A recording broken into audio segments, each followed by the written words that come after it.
If you enjoy my content and would like to help out the channel, please go to buymeacoffee.com/pilothardy. I would greatly appreciate it. I would also like to shout out those who have already made a donation: H. Glow, Kathleen D, and Lana. Leave your name and you'll get a special shout out in the next video. Thanks again. Shout out to Sue Smith. Congrats on getting your channel back. I was so excited to see that she has been unsuspended and she's making more videos. This is a step in the right direction, despite the efforts of some people. This is a win for free speech. That being said, there is still a witch hunt going on against people who criticize Meghan Markle. I don't really like to talk about this kind of stuff. I don't like to give energy to it. I want to keep doing what I'm doing and not get distracted, but also I want to be prepared as much as I can. So I am going to be posting all of my content onto Rumble, so if anything happens to this channel, you'll know where to go. I'm still going to be posting to YouTube, don't worry, for as long as I possibly can, but in these days, you never know, so I'll have my bases covered. They're also making it more difficult to find Megxit videos, so obviously subscribe, but click that notification bell so that you're notified when I post a new video.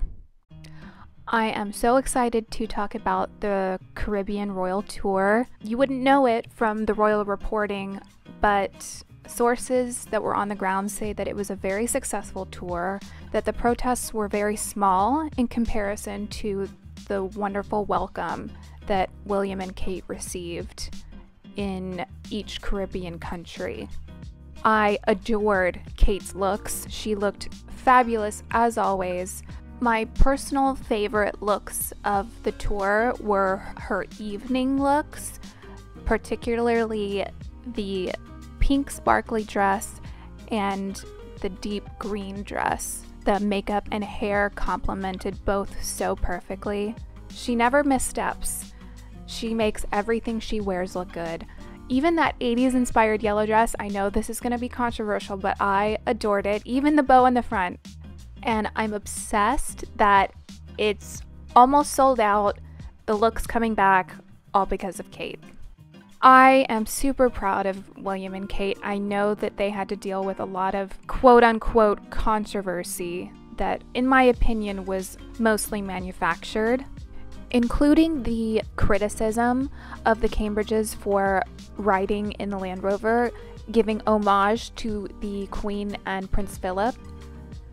Turns out, it was the Jamaican military who requested they ride from the ceremony standing in the Land Rover. So again, people getting it wrong, and the Cambridges just having to never complain, never explain, which I do think that era of never explaining is coming to a close, and I think William recognizes that. I'm so happy they had each other to support one another when all eyes were on them and waiting on bated breath for them to misstep, and they didn't. They were perfection, and I hope they don't take the criticism to heart because they're amazing. I'm so excited to see what the future holds for them, and I know he's going to make a great king, and he's going to have a wonderful queen consort to support him. So, Meghan's Spotify podcast has been announced, called Archetypes, which I guess is going to confront stereotypes that women are faced with that hold them down.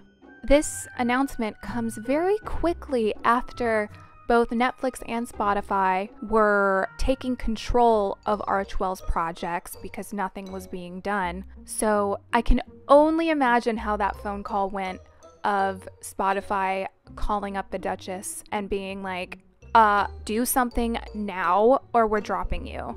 To be a fly on the wall, I would have loved to be privy to that conversation. Mrs. Dumbarton is basically blaming Joe Rogan for why she hasn't produced a podcast in almost 2 years. Quote, Prince Harry and Meghan Markle's Archwell production firm says it's satisfied that Spotify is adequately addressing the problem of misinformation on its platform, and announced that a podcast featuring Markle will hit the audio streaming platform this summer. Which is hysterical because The Joe Rogan controversy only just happened in late January, early February. So the timeline doesn't add up, sweetie. Where was the podcast for the last year and a half before that? She thinks we're not going to look back at the inconsistent timing, of course.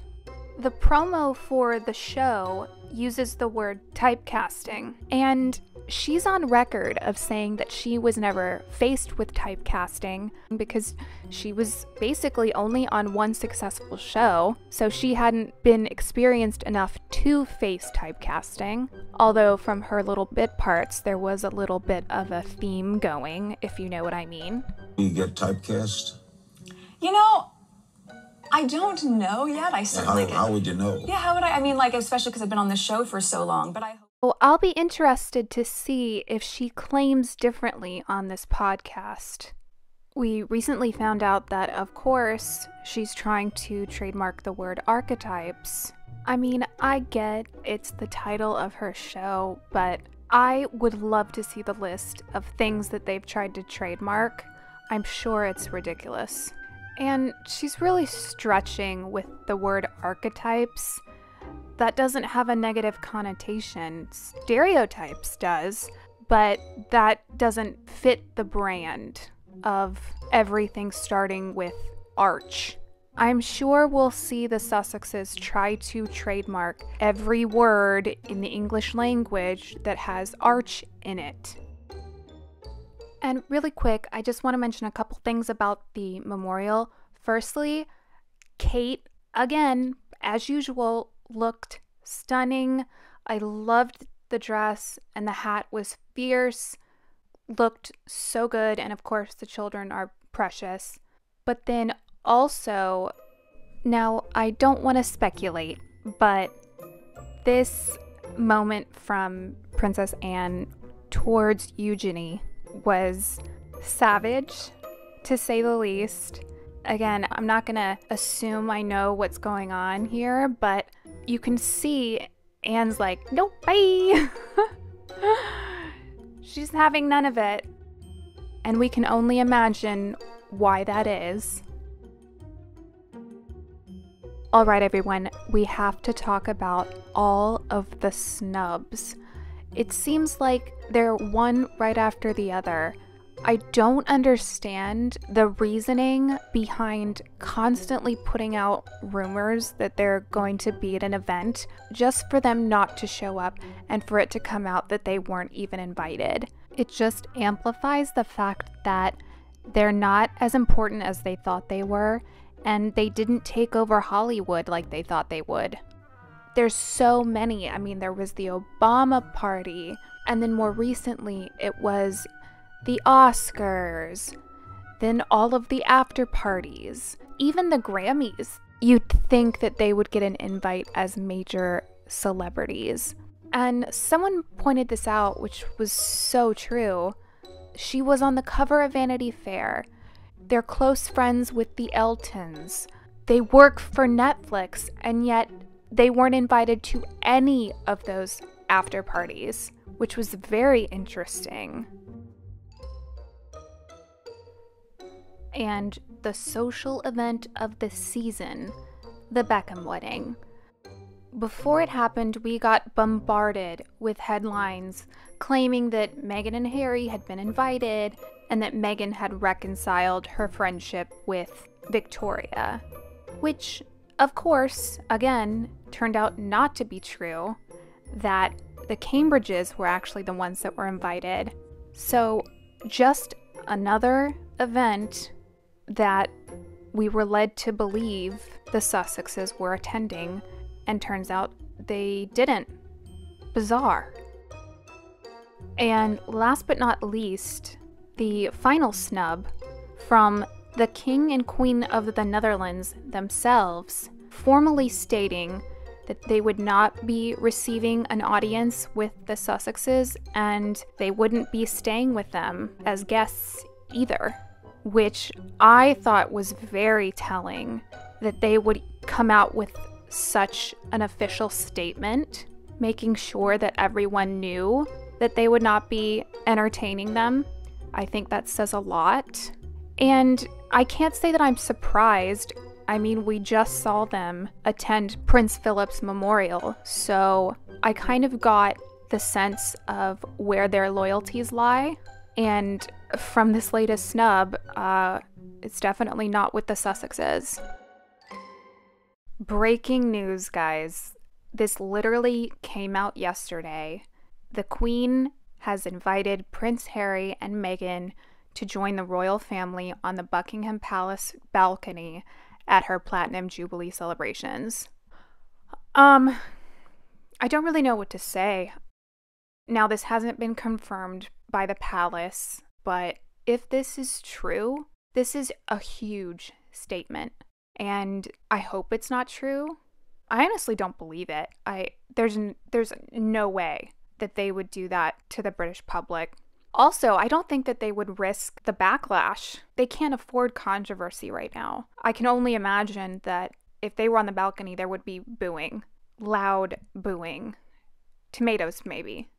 I will be so disappointed if they are up there. That would just demonstrate that they have no perception of the public sentiment and that they don't care. And I fear that the Queen's love for her grandson is clouding her judgment on how to preserve the monarchy that she's represented for 70 years. Again, this just dropped, so we'll see what happens, but I saw this and I was flabbergasted. All right, my wonderful viewers, I'm gonna be breaking down Invictus Games. The fashion of it all, the body language. Now, I'm no Jesus Enrique Rosas, but I saw some things that really jumped out to me, so I'm gonna be breaking a few things down, how I see it. Only speculation, of course, but I'm excited to jump into it, give my analyses, especially knowing they had just met with the Queen. Thank you guys so much for being patient with me. I know it's been a minute since I posted last, but I'm excited. I've got several videos in the works. Don't forget to press that notification bell. It really helps. TTFN. Ta-ta for now.